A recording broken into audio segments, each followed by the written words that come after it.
Iran Israel વચ્ચે ચાલી રહેલા યુદ્ધને કારણે વૈશ્વિક નાણાકીય બજારોમાં અનિશ્ચિતતા વધી રહી છે, જેના પ્રભાવ આજે સ્થાનિક બજારોમાં પણ સ્પષ્ટ રીતે જોવા મળ્યા છે. સુરત સહિત દેશભરમાં ગોલ્ડના ભાવમાં વધારો નોંધાયો છે, જ્યારે શેર માર્કેટમાં કડાકો જોવા મળી રહ્યો છે. યુદ્ધ અને જીઓપોલિટિકલ તણાવની સ્થિતિમાં રોકાણકારો સામાન્ય રીતે સુરક્ષિત ગણાતા વિકલ્પો તરફ વળી રહ્યા છે.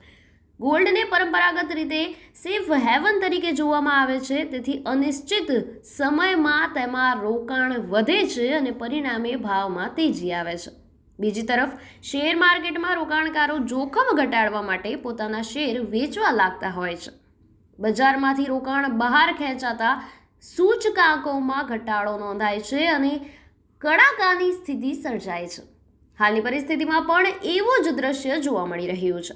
નિષ્ણાતોના મતે જો યુદ્ધની પરિસ્થિતિ લાંબી ખેંચાય તો ગોલ્ડના ભાવમાં હજુ વધુ વધારો થવાની સંભાવના છે. શેર માર્કેટમાં પણ ઉતાર ચઢાવ યથાવત રહી શકે છે, તેમજ રોકાણકારોમાં ચિંતા અને સાવચેતીનો માહોલ જોવા મળી રહ્યો છે અને બધાની નજર હવે આંતરરાષ્ટ્રીય પરિસ્થિતિ પર ટકેલી છે. આપની પ્રતિક્રિયા અમને કોમેન્ટ સેક્શનમાં જરૂરથી જણાવશો અને ન્યૂ ભારત ન્યૂઝને લાઇક, શેર અને સબસ્ક્રાઇબ કરશો. નમસ્કાર.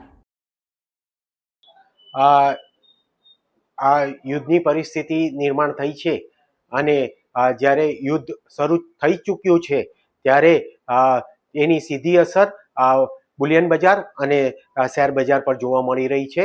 આજે જ્યારે શેર બજાર પણ જ્યારે શરૂ થયું ત્યારે 900 પોઈન્ટનો કડાકો જોવા મળ્યો અને એની સીધી અસર બુલિયન બજાર પર પણ જોવા મળી અને બુલિયન બજાર ગઈકાલથી જ એની મુવમેન્ટો આપવાનું ચાલુ કરી દીધું હતું અને ગઈકાલે જ અમે જ્યારે આંતરરાષ્ટ્રીય સ્તરે પણ સોનું પોતાનું સર્વોચ્ચતમ હાઈ તરફ વળી ગયું હતું અને હવે પછી જો યુદ્ધ લાંબુ ચાલ્યું તો એની સીધી અસર બુલિયન બજાર, સોના અને ચાંદી તરફ થશે.